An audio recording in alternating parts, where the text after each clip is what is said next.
Bienvenido a este programa Y Jesús dijo. Es para nosotros una bendición que nos estés escuchando.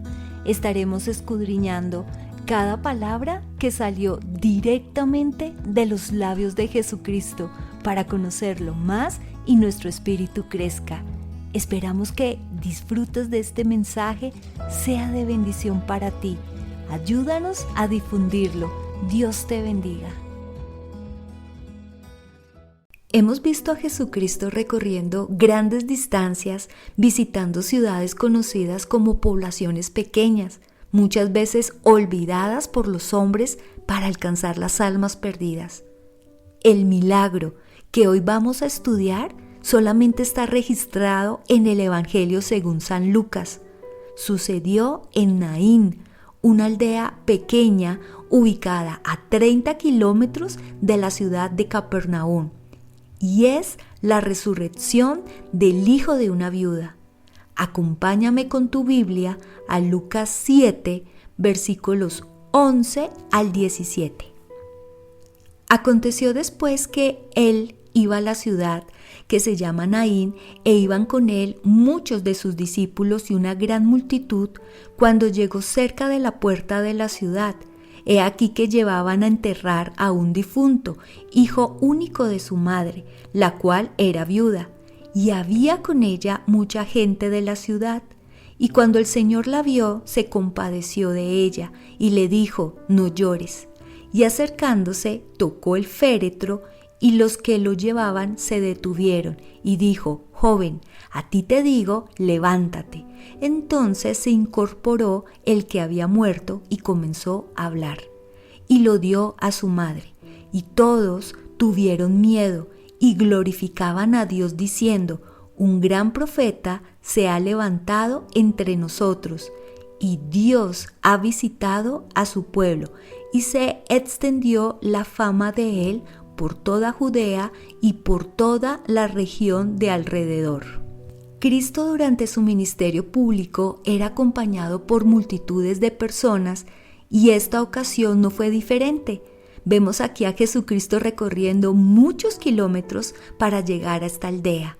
Seguramente los que le acompañaban no entendían el propósito de este viaje.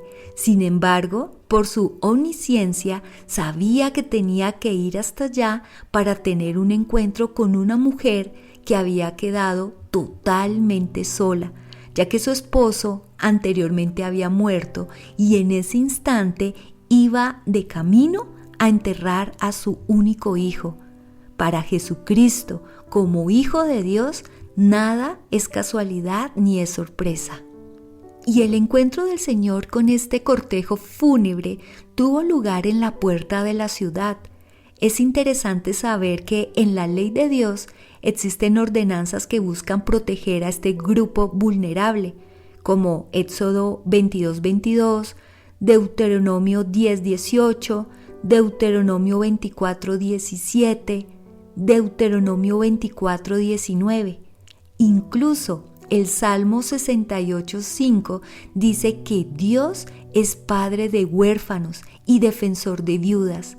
En Isaías 1:17, en su parte final dice: haced justicia al huérfano, amparad a la viuda. Para otros pueblos, una viuda era una carga, pero el pueblo judío había sido enseñado por Dios a no abandonarlas y procurar su cuidado. El versículo 13 dice que el Señor sintió compasión por ella cuando la vio.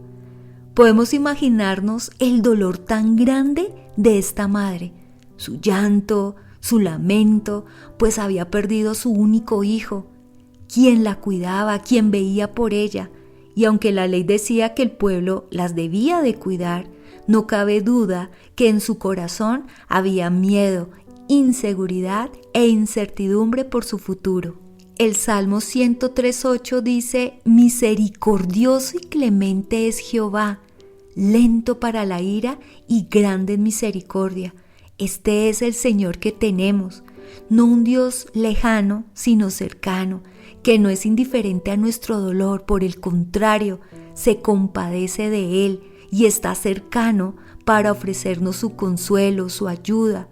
Por eso sin que nadie se lo pidiera, y movido por su misericordia, tocó el féretro, que en esa época era como una camilla en donde llevaban el cuerpo de la persona, envuelto en sábanas y un sudario en su rostro, y le dijo: «Joven, a ti te digo, levántate». ¿Y qué sucedió al instante? El joven se incorporó, se levantó y se lo dio a su madre. Este hecho nos lleva a entender dos cosas. La primera, la palabra del Señor Jesús es poderosa.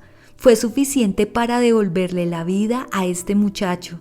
El Salmo 33:9 dice: «Porque Él dijo y fue hecho, Él mandó y existió». A veces tendemos a olvidarnos de esta gran verdad. Recordemos cuando un centurión buscó a Jesús para pedirle que sanara a su criado. Su fe era tan grande que maravilló al Señor. Este hombre no vio ninguna necesidad que Jesús fuera hasta donde estaba su criado, su siervo. Solamente le pidió que diera su palabra y su criado sanaría. Mateo 8:8. O cuando una tempestad se levantó mientras Jesús y sus discípulos cruzaban el mar en una barca, y el Señor reprendió los vientos y el mar, y de inmediato hubo una gran calma. Así, con esta misma fe, debemos orar al Señor y confiar que es suficiente con que Él dé su palabra, porque es poderosa, viva y eficaz, y más cortante que toda espada de dos filos. Lo segundo es que Jesucristo tiene poder sobre la muerte. Jesús dijo: «Yo soy la resurrección y la vida. El que cree en mí, aunque esté muerto, vivirá». Juan 11:25.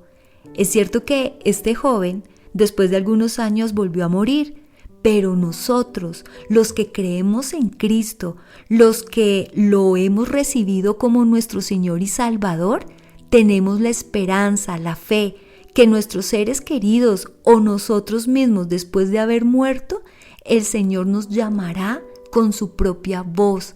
Resucitaremos para nunca más volver a morir, porque el Señor mismo, con voz de mando, con voz de arcángel y con trompeta de Dios, descenderá del cielo, y los muertos en Cristo resucitarán primero.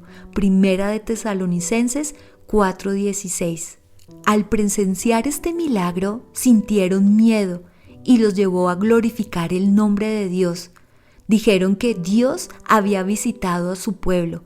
Hasta ahí pensaríamos que todo muy bien, pero resulta que no fue lo único, porque también dijeron: «Un gran profeta se ha levantado entre nosotros», por lo que nos lleva a pensar que es muy posible que no comprendieron que Jesús mismo era Dios, no solo un profeta. Infortunadamente, en la actualidad, muchas personas ven a Jesús simplemente como un buen hombre, un profeta de Dios, aun cuando en la Biblia dice que todas las señales milagrosas hechas por Jesús se escribieron para que nosotros creamos que Jesús es el Cristo, el Hijo de Dios, y para que, creyendo, tengamos vida en su nombre. Juan 20:31. Querido oyente, quizás en este momento estás pasando por una prueba y en medio de tu dolor crees que ya no hay esperanza, que estás solo, que todo está perdido. Quizás tienes miedo de tu futuro porque para ti es incierto, que ese matrimonio o esa relación con ese ser querido está muerta, pero no es así. Como lo vimos, tenemos un Dios misericordioso y compasivo, que trae vida y restaura, un Dios consolador, que no solo dice no llores, sino que actúa en nuestras vidas. Lo único que tenemos que hacer es confiar en Él, porque es un Dios todopoderoso que hace todas las cosas mucho más abundantemente de lo que pedimos o entendemos. A Él sea toda la gloria y el imperio por los siglos de los siglos. Y como lo dijo el apóstol Pablo, le pido a Dios, fuente de esperanza, que los llene completamente de alegría y paz, porque confían en Él. Entonces rebosarán de una esperanza segura mediante el poder del Espíritu Santo. Hemos llegado al final de este episodio. No olvides que nos apoyas cuando compartes este video con tus conocidos. La bendición de Dios Padre, Hijo y Espíritu Santo esté con ustedes y sus hermosas familias. Recuerda, si Dios está contigo, eso es suficiente. Bendiciones.